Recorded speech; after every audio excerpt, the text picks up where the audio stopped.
Mr. Tanda, you and Miss Petrie have 2 children together. You've never been married. Is that right? Yes, Your Honor. How old are your children? 4 and 2.5, almost 3. And in what state did you live? Minnesota. Where do you live now? I live in Texas. That's where I'm from. Where do you live now? I still reside in Minnesota. Your complaint, Mr. Tanda, alleges a loan to the defendant, which she was paying for several years. And then when she left Minnesota with your children and moved to Texas, she stopped paying the loan. You want her to continue paying the loan. Correct. Ms. Petrie says that she was coerced into signing a paper or agreeing to repay this money. It was never intended to be a loan. And now that she's in Texas, she's not paying you another dime. Let's see. When did you make this loan and what was it for, sir? I originally took out the loan, Your Honor, in March of 2004. It was to get Amanda into an apartment of her own. She was living with me, but we were not together at the time. She had just moved back from North Carolina, where she had relocated to go live with her sister for a while. And she took your child with her? Yeah, at the time we had just our son, Gino. Were you happy about her going to live with her sister? No, not at all. Actually, his exact words were, "I don't care. My sister was standing next to me." He wasn't involved. He wasn't paying child support. Well, he must have been together with him at some point if your sister was in the room when he said, "I don't care." I went and told him,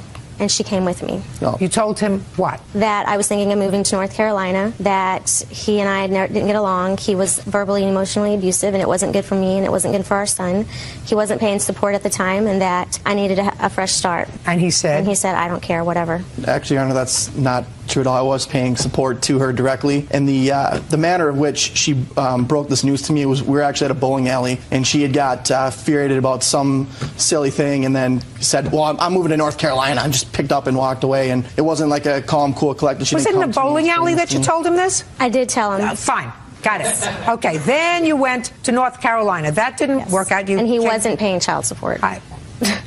Moved back to Minnesota at what point? I moved back at the end of November of '03. He convinced me to move back. We had found out I was pregnant with our daughter now, and I wasn't going to move back, and he convinced me to move back, that he had made mistakes and he was going to be more involved. And then a week after we moved back, he had decided that living in his house was too much of a family union, and we just argued all the time. And then in March of '04, 3 weeks before I was due with our daughter, he kicked us out. He didn't take the loan out to help me. I wasn't searching for an apartment. I had no job at the time. I was due in 3 weeks. He took it out, didn't discuss it with me, had no idea, and said, "You need to get out of my house." I let him know, "I don't have a job. I'm due in 3 weeks. Where do you expect us to go?" And he said, "Well, I took out a loan." So I didn't know about it. I've never signed anything. Okay, let's go. That, again, not the case. We had discussed it before. We were not together at the time. Yeah, she was living with me. I, at the time, had still originally purchased this house with a friend. So there was a couple of roommates there, and it wasn't an environment for, 2 kids. There was, 2 other, mid-20-year-old men living there. So I let her live there as an accommodation until we could find something. So you were living with him in a house with other adult males? They lived in the basement, yes. With other adult males? Yes. Did you share a room with him? Yes. In that house? Yes. Okay, so you're sharing a bedroom? Correct. So far, you're losing my sympathy, Mr. Tanda. Well, it was an unfortunate circumstance. I mean, we had to do what we had to do, and that's why, I didn't kick her out. I brought up a proposition that I felt would be beneficial for both of us to get her into a room before our daughter was born. Why? Who was going to be there to help her? Who was going to be there to help her? That's my question.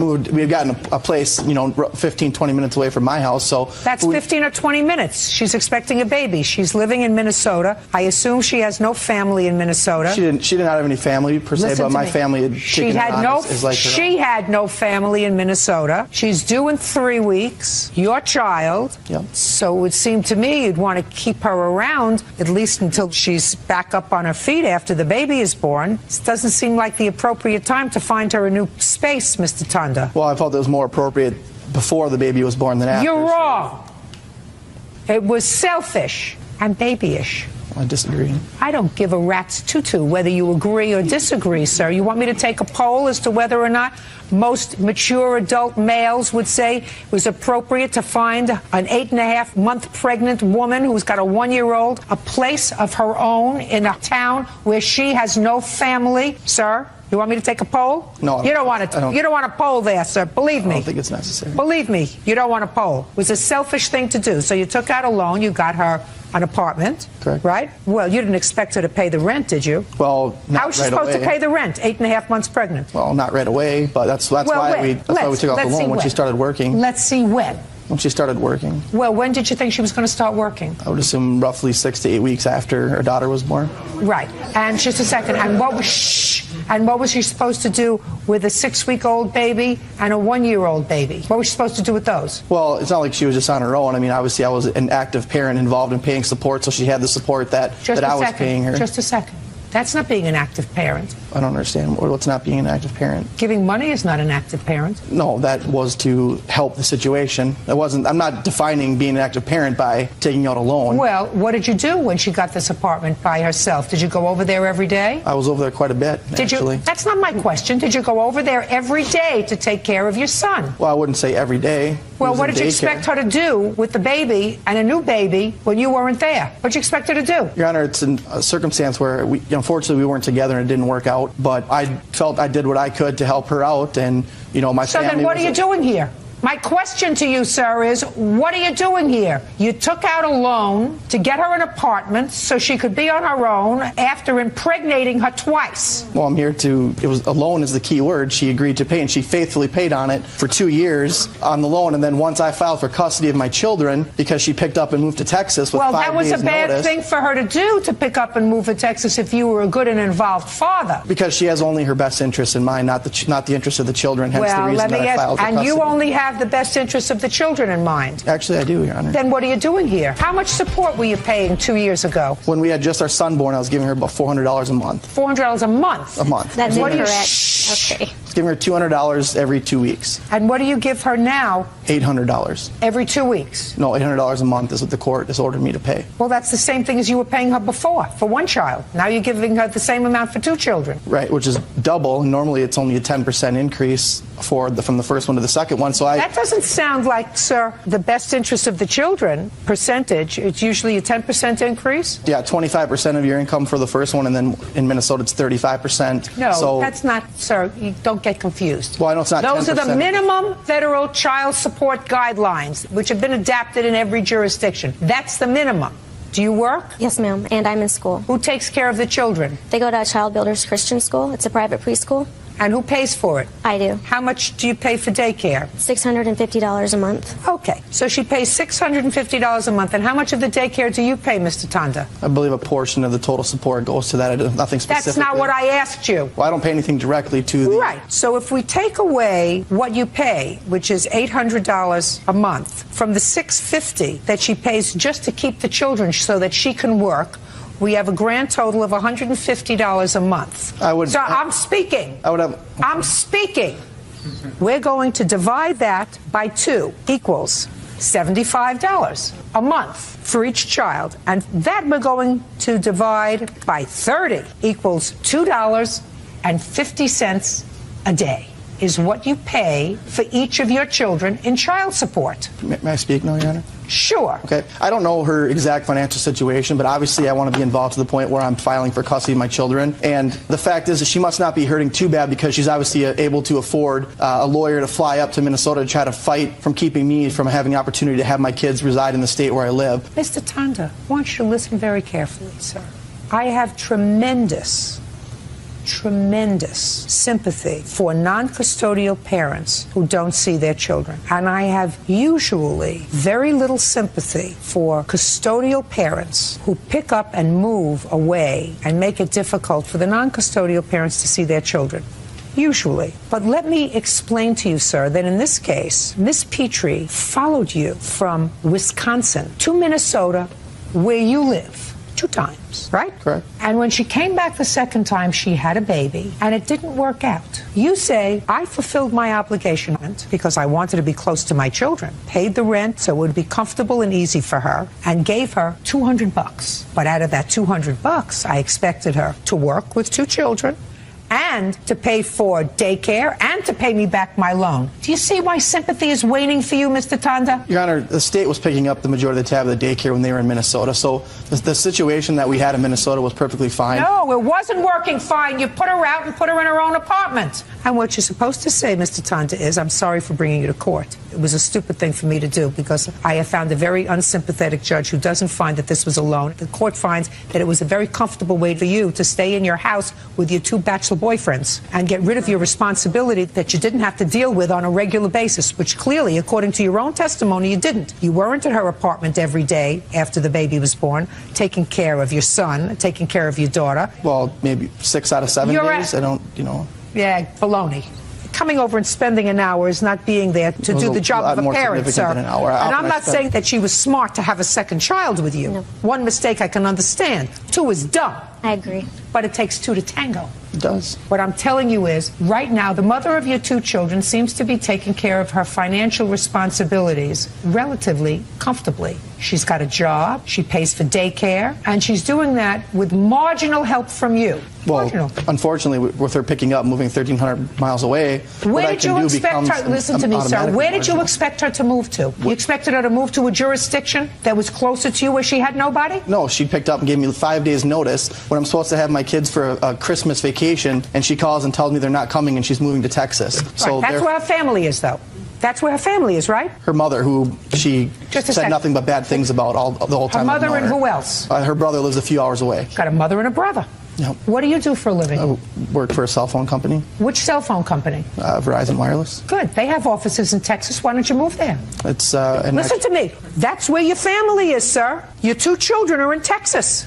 Her support system is in Texas. She had a tremendous support system from my family, too. Now, her family's not your family. Right. You want to be near your children? Your Honor, can I talk Go to for a minute? Texas. When our son was being delivered and her mother had called and she was holding our son, this is how much she adores her mother.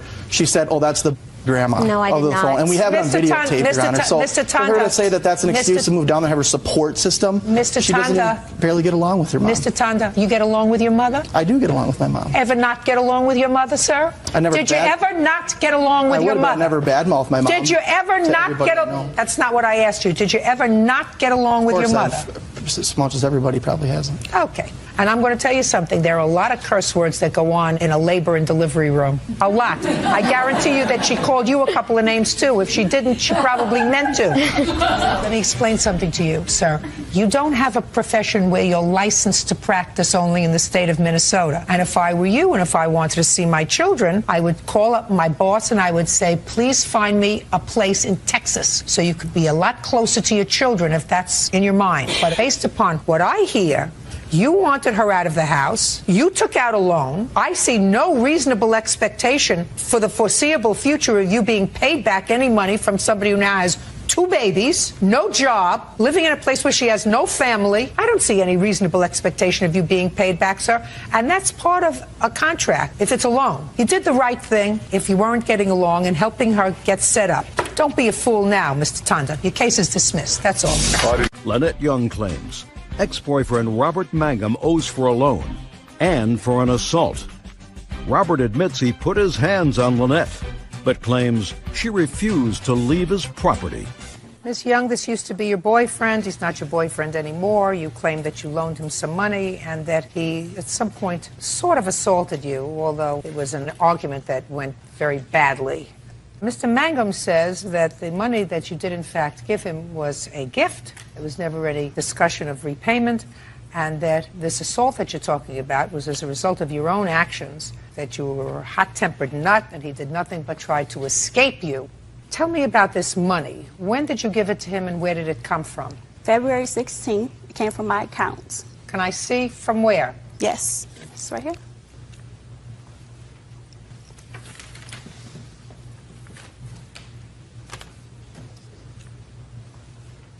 Where did you take this money from? It was from my savings accounts. And you took it out in cash? Cash. And what did you do with it? I let the defendant borrow $1,100 from it, and I spent $900 of it. Now, you gave him $1,100. And what did you do with it, sir? I was supposed to buy a car, but it didn't go that way. You know, she spent all her money, so... You were supposed to buy a car. Right. Did you but put the she money? blew all her... I'm speaking. When she gave you the $1,100, where did you put it? I just had it in my pocket. It was in my possession. I didn't put it in the bank anywhere because it's supposed to be for me to buy a car. But she blew all her money, so I had to use the money to take care of her now. He was going to say that no matter what happened. Right. I mean, I'm trying to tell you what happened. I ask questions. When I want you to do a monologue, I'll ask you. It's not a monologue. I was answering the question. No, I just asked you where you put the money. You said in my pocket. In my possession. Sorry. Right. You see, we're going to do this in an orderly fashion. like I say. It's supposed to be used to buy a car.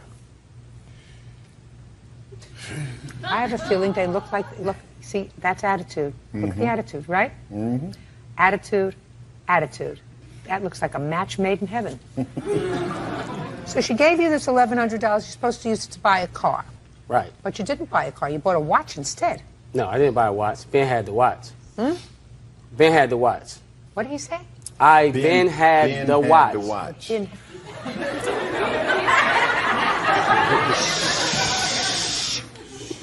So what'd you do with the money? Help take care of her, because she blew all her money. What did she blow her money on? Ask her.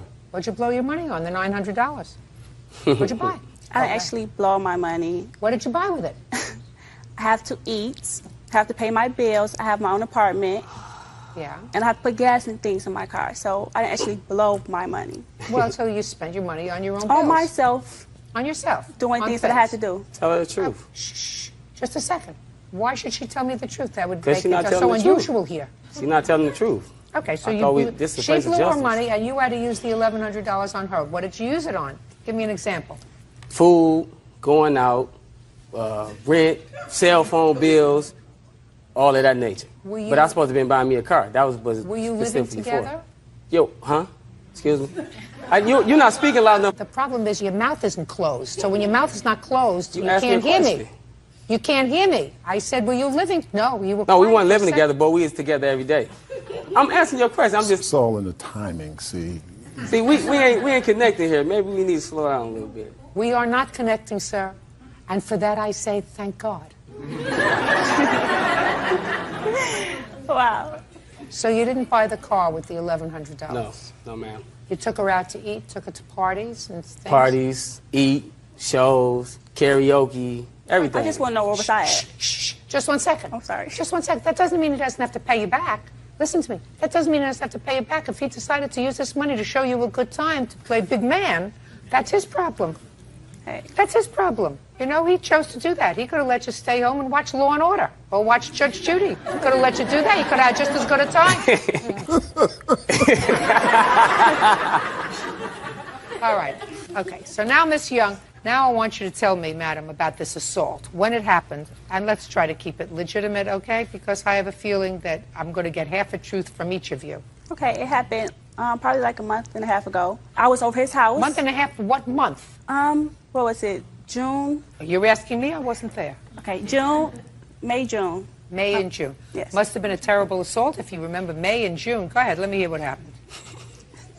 You were over on his porch. Okay, I was over on his porch. You were sitting on his porch. And he got angry because I wouldn't leave. He wanted to drive my car and go to handle some business. And he wanted me to go inside the house. And I said, no, I don't want to go in the house. He came back, drove around the block, told me, leave my house, Lynette. And I said, I'm not leaving. Why do you want me to leave? He took me by my shirt, grabbed me, drugged me off his porch with my shirt. Tried to throw me in my car. We got into a physical altercation. He scratched me up. I scratched him up. We was fighting, like just fighting. Not like punching each other, but like scratching. Each other? Yes. I was trying to defend myself. Because you were trespassing on his property. I wasn't really trespassing. Yes, you were. I was invited over his house. No, Lynette, darling, what he said to you, I want you to leave my house. The invitation is over. You have to leave. Okay, that's true. That means you're trespassing. Mm-hmm. But when I did say that I was about to go, you don't have to put your hands on me. I will leave on my own will. He took me by my shirt and drugged me off the porch. So that means that he didn't give me an opportunity. When he said move, I didn't move when he wanted me to move. So that's his problem. He has a problem like that. I didn't move he quick likes to enough be in for him. charge. I didn't move quick enough for him, so he took me by my shirt. Did you call the police? Yes, I did. And he was arrested? He was arrested. Just a second. He was arrested. Did you follow through with the case? Okay. Look at me. Did you follow through with the case? I did not. So what do you want from me? You don't even remember the day it happened. You don't even remember the month it happened. But I'd like to hear your version of the events anyway. Go ahead. Okay, let me give you a mental picture of this. Now, she's sitting over my house. We had a good day, you know, for probably about an hour. You did have a good day? We did have a good day for about an hour. Usually that's about the extent of how long our good days last, you know. But I need to use her car. She got an attitude with me about using her car, but she finally let me use it. I'm like, just go in the house. You know, it was a bunch of stuff going on in the neighborhood. What were you going to use her car for? I had to go make a run. I had to go pick something up. Make a... Because I was supposed to be going out. I was supposed to be going out later, so I had to go pick up some clothes. So, but that's either here nor there. It was a bunch of stuff that's going on in the neighborhood, so I told her, go in the house. You know, I didn't yell at her. I didn't argue with her. Just go in the house. She put on the front in front of y'all. She wanted to play Miss Model, Miss Affront, an acting job, Sanaa Lathan.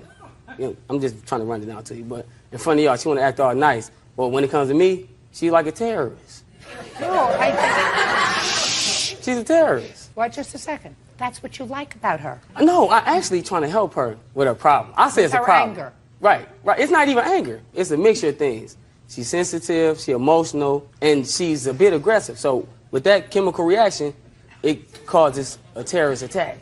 But let me get on with the story. Get on with it in 30 seconds, sir. 30 seconds? Okay. I told her to go in the house. You know, I didn't tell her, I asked her to go in the house. She argued with me. Why I gotta go in the house? Oh, I ain't going nowhere. I'm like, all right, I ain't gonna argue with you. Just leave. She said, I ain't going nowhere. Please, can you leave? I ain't going nowhere. So I grabbed her by her waist and walked her down the stairs. Oh, wow. You know, so I put her in the car, got in the other side of the car, pulled off. Now, we in the car arguing, fighting, arguing. I'm like, you know what? I finally got like a mile away from the house, got to the light, and parked the car at the light, and got out the car, and started walking home. She come back to my house. Come back, talking about she gonna call the police on me. And I'm like, what is wrong with you? Just leave. She called the police over there. I go over there, talk to the police, you know. Meanwhile, you had an outstanding warrant that kept you for a while. So that's why they took me. What was the warrant for, Mr. Mangum? It was open alcohol. Open alcohol? Yeah, in the car. I wasn't driving. The alcohol was just open. Oh, well, why didn't you go to court when you got that ticket? Huh? I missed the court date. You have other big things to do? What kind of work do you do, Mr. Mangum? I used to work at Sherman-Williams, but I'm just a student now. I used to be taller, but now I'm shorter. What do you do now? What do you do now? I'm just a student.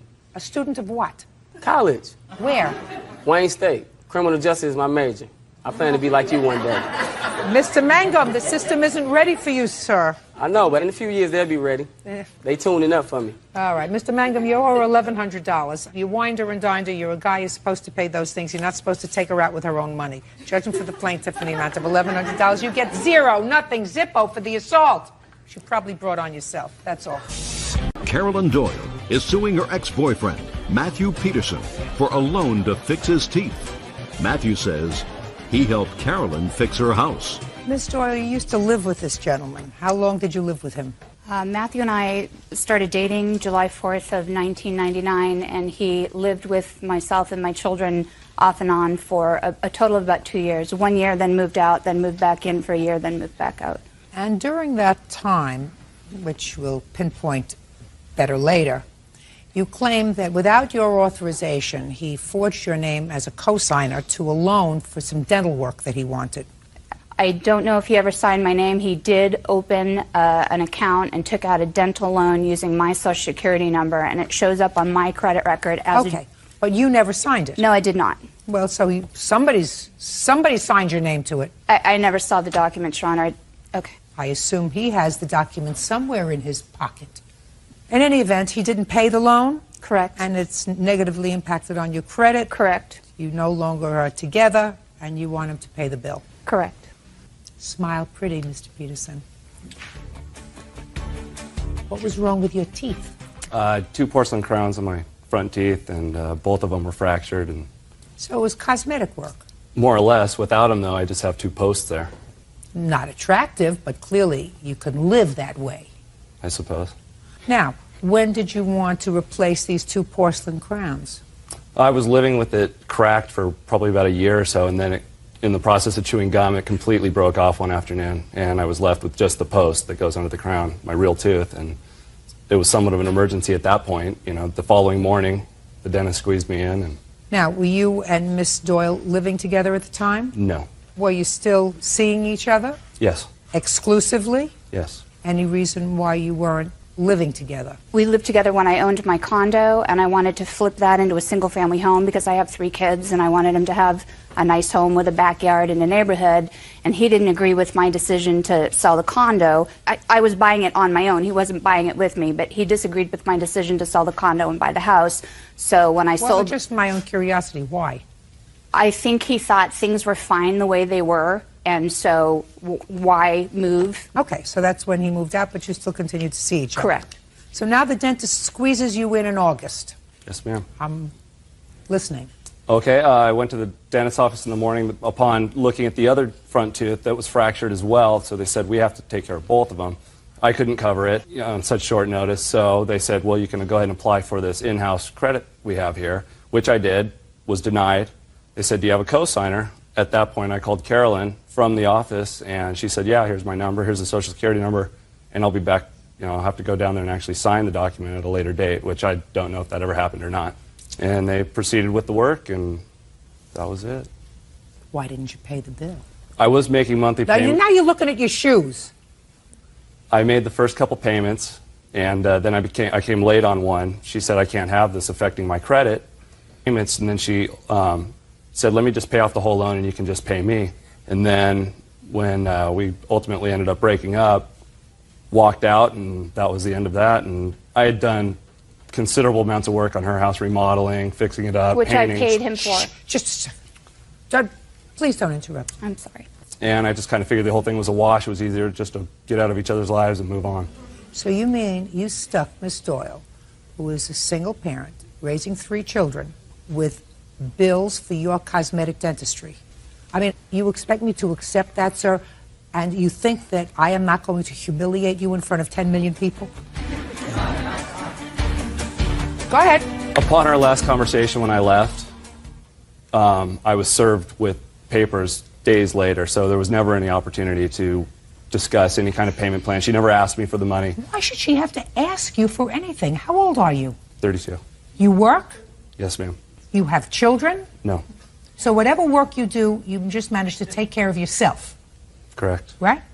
Now, what about Miss Doyle? Does she work? Yes, she does. And she takes care of 3 children? Yes, she does. And she runs a house? Let me ask you a question. When you were living in the house, did she have household help? No, myself. Did she have, yeah, I know how helpful you are. Did she have household help? No, Who did the laundry? she did. Who cleaned the bathrooms? She did.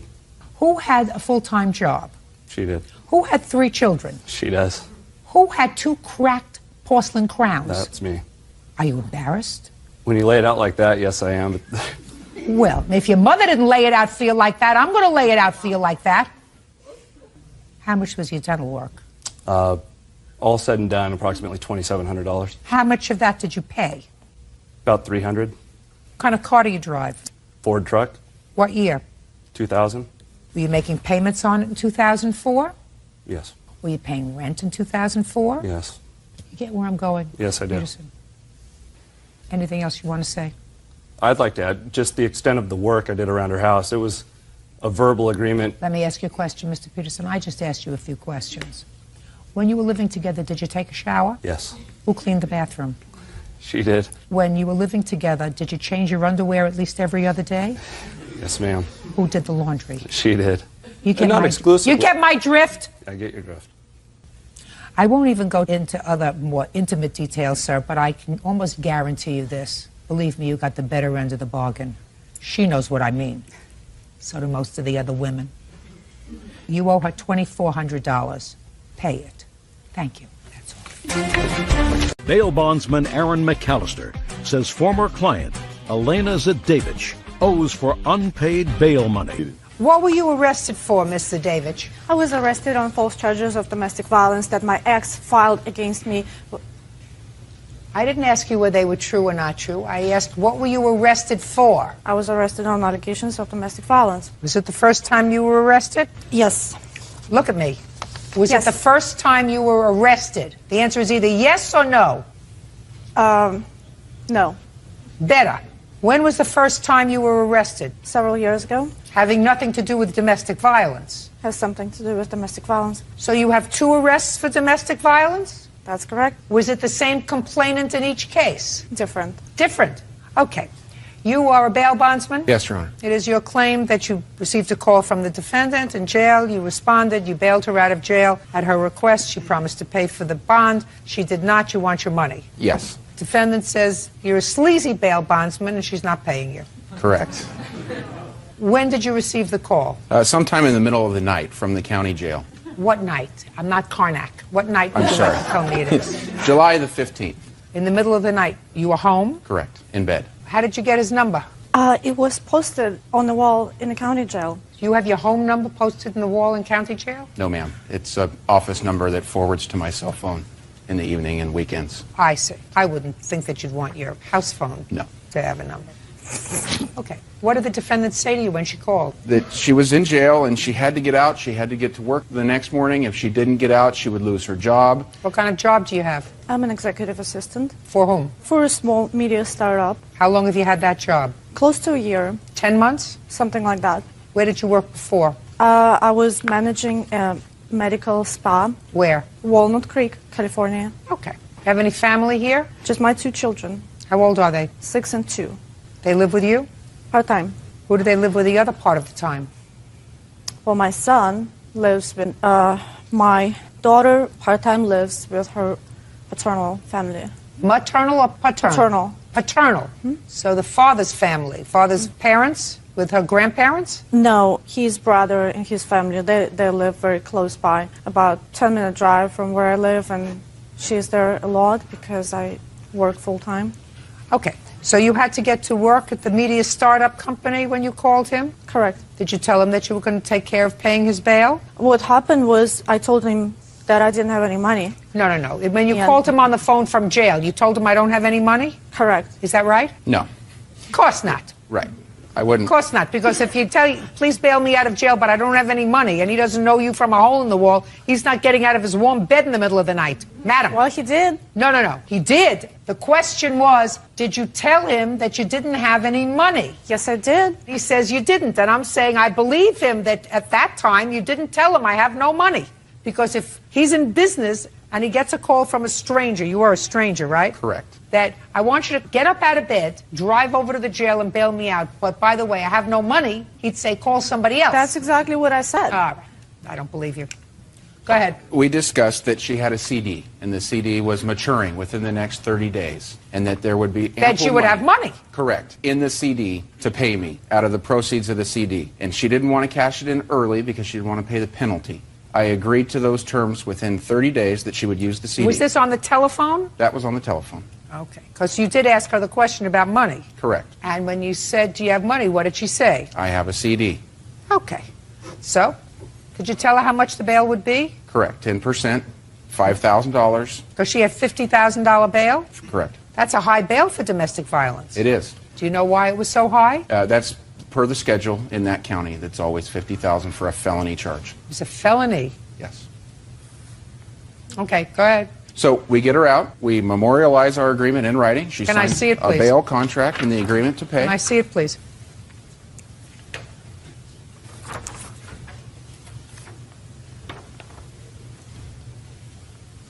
Okay, so you signed an agreement to pay him the $5,000. I had no choice. He made me sign it. But Madam, listen to me very carefully, madam. You have a choice. Your choice is to stay in jail until the matter on which you were arrested for is tried. That's your choice. You chose. You had a different agreement. No, no, no. This is your agreement.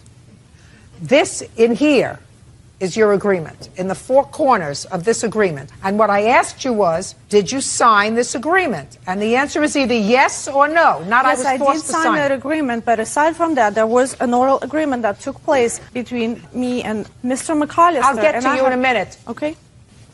Go ahead. Once the agreement's signed, I get her out of jail. She says, now what do? I live 30 minutes from here. I agreed to give her a ride. She's worried about getting to work, so I give her a ride. And it's about 30 minutes away. So during that time, she tells me the entire story about the arrest, and I attempt to be understanding that, you know, she was arrested, and I'm sorry, and that's a bad thing, and you're dealing with a breakup, and, you know, how she caught her boyfriend with his new girlfriend laying on the couch that she paid for or she picked out. And the entire time in the car, Would you look at me when you're telling me this story, Mr. McAllister? Look at me. Don't look down there. Sorry. The entire time in the car, she says, I'm not a stalker, I'm not a stalker. I go, okay, sorry, you're not a stalker. No problem. Okay, I'll get you to your vehicle.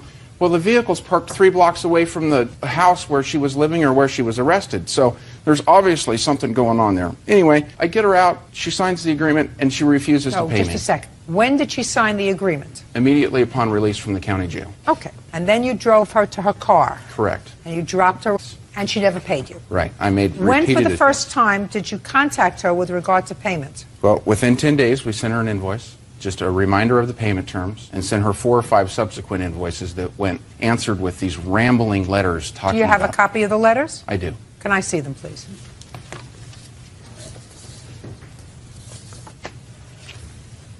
Those are her letters to me and then my responses.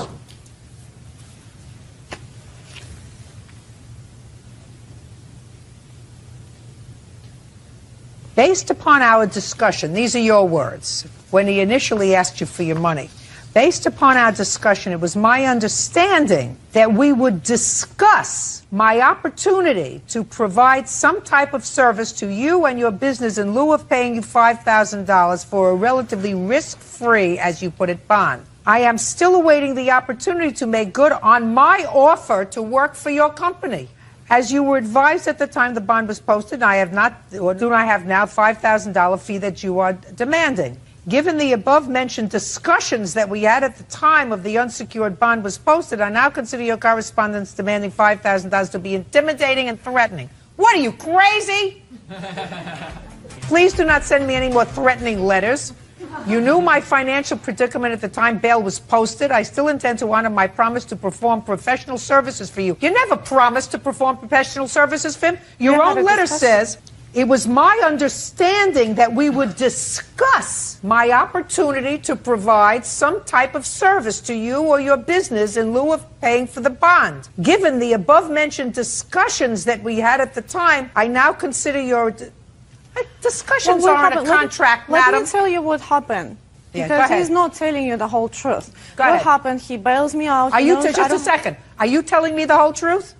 Listen, are you telling me the whole truth? Yes. Really? Yes. About your children's living arrangements? You're telling me the whole truth?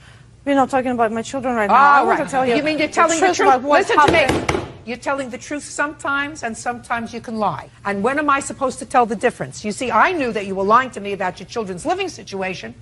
That you're not willing to discuss. What do you lie about? Listen to me. My question to you is, how am I supposed to tell when you're lying, and how am I supposed to tell when you're telling the truth? I do tell the truth. But you just lied to me today. About what? You lied about your children's living situation. No, I didn't. Yes, you did. How did I lie? Oh, yes, you did. And you know you did. You know that they live with me part-time, they live with some part-time, they live here because I work. That's not the story. But that's a story you chose to tell me. Now, you told me that with the same veracity as you told me that you had another contract with him. And my question to you is, how am I supposed to tell when you're telling the truth and when you're lying? What I'm saying is the truth. Okay. Now I'm going to hear you, and then I'll tell you what the law is. Okay. Well, he bails me out. He drives me to my vehicle. On the way to my vehicle, he makes comments about, and he says, well, it would be nice if a pretty woman like you worked for my company doing some sort of marketing and promoting my company, and maybe we can work something out in terms of paying for the bail bond that he posted on my behalf. So when he dropped me off by my vehicle, and before he left, he made me sign the agreement that you saw after we had the conversation of me potentially working for his company. Did you get what you said to me, madam? You just said to me, maybe you could work for my company. Maybe you could work for my company. And that's not an agreement. No, that's not. No. After that, nothing. You took that, and I believe that you said that to her. Well, maybe you could work for my company and do something. Maybe you said it to her. Who cares? It's not relevant. There was no contract. I said I couldn't work for him full time as he proposed. So he said, no, madam. We can work something out, and you can work for me on weekends. Oh, listen to me. Listen to me. You're making it up as you're going along. No. Yes. No, I have a letter. Because according to what you said to me, after you had that discussion, not before. You see, he said you signed this at the jail. No. You say I signed it after I had the discussion with him about working with him part-time, weekends, etc. If that was true, that's not contained in this agreement. No. And I believe, madam, that you are one smart cookie. And if he had this conversation with you where you made a contract with him, a contract that's enforceable, to work off the bail bond by working for him part-time, you would have put it in this agreement because you're already out of jail. You see, you're already out. because you're already bailed out. So then you could either say to him, I'm not signing this, or you say, it's not the entire agreement that we have, but you didn't. You signed it and said, I promise to pay you $5,000. Well, he told me right there that if you don't sign it, I'm just going to put you right back to jail. That's what he told me. I don't believe you. You're making it up as you're going along. No. You're making it up as you're going along, because if he said to you, you sign this or I'm going to take you back to jail. That's what he said. Your response would have been, well, then put in our agreement that I could work it off, right? Right? I was very stressed. Oh, listen, it's not the first time you were arrested. Signing. That's why I asked you the question before. And it's not the first time. It's probably not the second time that you were arrested. So pay him his money. You owe him his money. Don't be a con artist. Judge him for the plaintiff in the amount of $5,000. That's all. Vicky Madure claims former friend Becky Seifert ruined her credit by not paying on credit cards she helped her get. Ms. Madura, the defendant was a friend of yours. Yes. Who had terrible credit. And it is your claim that you were trying to be nice to her and she have a credit card. If you would take it out, make her co-holder of one of the cards, you did that for her. And the understanding was the bills would go to her and she would take care of the bills. And it is your claim that subsequent to that, she wanted to buy a motorcycle. And again, you agreed to be a friend and you co-signed the loan for the motorcycle with the understanding that she would make the payments promptly, which she failed to do. You subsequently found out that not only had she taken out the one credit card, but because she had all of your information, she took out a series of credit cards and built up a balance of thousands of dollars. She was also behind on the payments. She was behind on the payments on the bike as well. As a result of that, your credit, which had been pristine, took a dive. So you're suing for two things. You're suing for the return of the motorcycle to you, or its value, so that you can sell it and get out from under the payments. And second, you want damages for her ruining your credit. Ms. Seifert says that she kept her end of the bargain. She has paid on the motorcycle, although she acknowledges she doesn't pay in a prompt manner. She pays when they threaten her. That's not what she says, but I gather that's the case, that when they threaten to either sue her or repossess the motorcycle, she makes a payment. That still doesn't positively impact on your credit. And she says that she kept her end of the bargain by making the payments on the credit card. She also says that you opened up all these credit cards for her, not just the one that you say, but all of the others. When did you open up this credit card with her as a co-card holder? Probably around June of 2005, and there was only one card, and if there was all these credit cards... No, just don't, you don't have to answer for her. Okay. You opened up one June credit... of 2005. And with what financial institution? MBNA, MasterCard, and both our names are on it. And as far as you know, that is the only card that you authorized her to get? Yes. With your information? Yes. How many cards did she get using your information? 4 or 5, counting the second MBNA she took out, that she succeeded. I have documentation. I'd like to see it, please. Your Honor, there was only one MBNA card. There wasn't two. I have how many? There was two Chase. There was one MBNA. No. Ms. Seifert, how many cards did the plaintiff agree to take out in your name? Ma'am, I went to creditcards.com with her information because... Listen. We never determined a number. The cards that I had, that I used, several of them were mailed to her home, to her address. I didn't go to her house and steal those cards. Ms. Seifert, you don't honestly expect, coming here today, that you're going to get over on me, No, right? I don't. I'm just telling you. So then let me ask the questions and don't skirt around the answers, because I'll take you and I shake you. And then I get the answer. Okay. You came to the plaintiff and asked her if she could take out a credit card and put you as a co-holder on a credit card so that you would have a credit card to start to build up your credit. That's what you asked her, I assume. Is that right? She offered. Well, how would she know that you needed it, madam, unless she knew that you didn't have a credit card? Because we were going on vacation together and we were talking about finances for vacation and the things our kids could and couldn't do. And? And I explained to her that I did not have a credit card with much credit on it. That's okay. Good. So she agreed to get one credit card. Now, after she got the one credit card in June of 2005, when did you apply for the other credit cards? I did it all at the same time on creditcards.com when I got the one credit card. Just a second. I told you, don't play with me. I'm smarter than you are. You just said to me, I got the other credit cards on creditcard.com after I got the one credit card. That's not what I said. That's exactly what you just said. I have a tape. The one time on creditcards.com. And several cards were mailed to her house, and she knows that. Don't tell me what she knows. Why did you take advantage of a situation where she said she would get you a credit It was very bad card? judgment on my part. Now, credit cards, did you use them to make purchases? Yes, I did. Did you pay all the credit cards on time? No, ma'am, I didn't. Then you ruined her credit. Then I signed to be responsible for all of them, all Just the a second. papers she asked me Just a to, and second. it was taken off of Listen- her credit. Listen to me. You show me where, once you signed a piece of paper to be responsible, because so far you're irresponsible, it impacted positively on her credit. Show me. I don't know where it acted positively, but she was even told it was taken off her credit after the affidavits were signed, and I also have 2 receipts for $6,500 we've paid her. Just a second. For? Towards the credit cards. Well, and you didn't towards pay it money to her, owed. you paid it to the credit card for No, things that we you gave bought. it directly to her to take care of it. Doesn't make any difference, madam. Don't you get it? Once you become a deadbeat in the credit card world, you don't automatically become not a deadbeat just because you pay the credit card. You remain a deadbeat. But they said that because they called it Don't tell me- fraudulent, it would come off of her report. So you acknowledge that you fraudulently No, applied? she made me sign those papers because if I didn't, because I'm on probation, she was going to call my probation officer, which she threatens to do all the time. Sounds like a great idea to me. Now, let's get to the motorcycle. She also co-signed a loan for you for a motorcycle. Is there any reason why you did that, madam? I was trying to be good-hearted, which I will never do again. You have children? Yes, I'll never even co-sign for my children. I've learned a lesson the worst way. Okay. Now, do you pay for the motorcycle on time? No, ma'am, I haven't. Which means that you have destroyed her credit. Yes, ma'am, I probably have with the motorcycle.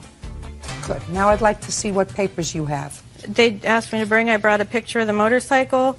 She wants the motorcycle back, but the title is solely in my name. So if she wants the bike back, she's going to have to get my name off the title that she lets ride that bike, and she's not capable of riding it herself. Just a second. And then I have When a statement did now you- that shows that all my payments are current. You make your payments late. Well, I mean, it shows that I'm current right now. I don't care whether you're current right now. You make your payments late. Can I see the title to the motorcycle, please? When did you co-sign on the motorcycle? October 05. How much have you paid on the motorcycle? I've made all the payments except the one she made, and I How paid much her back do for you them. pay? $250 a month, ma'am. How much is the loan? She owes, right now, there's still almost $12,000 owed. Right here it is. $11,818.42 owed. Who are you? Becky's boyfriend. Stand up. What do you do for a living? Run a rubber mill. You earn a living? Yes, ma'am. Well, why don't you refinance this motorcycle? I already have one in my name. So what? I don't know, ma'am. What? This was between them. Well, I understand that, but you live with her. You sleep with her. Yes. So why should she be on the hook for her bad credit? She was having trouble with her credit way before us. I'm asking you a question. I just said to you, she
Okay.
Brawl for freedom.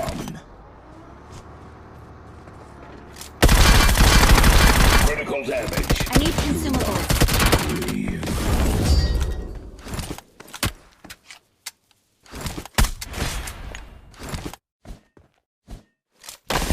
We're the best.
flame still breathes. How tedious.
Prime. Megatron signal detected. Megatron approach systems upgraded.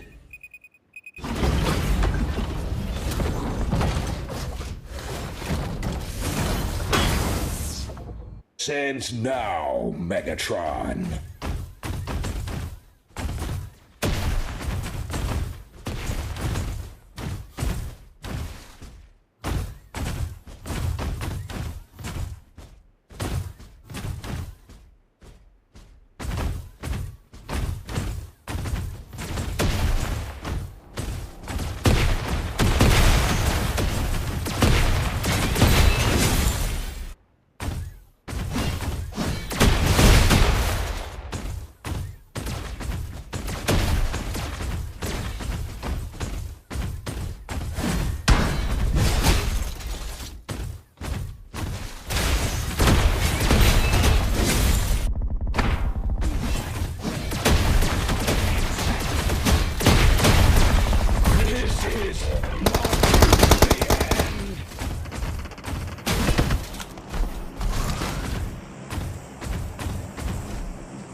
Okay. Till all are one.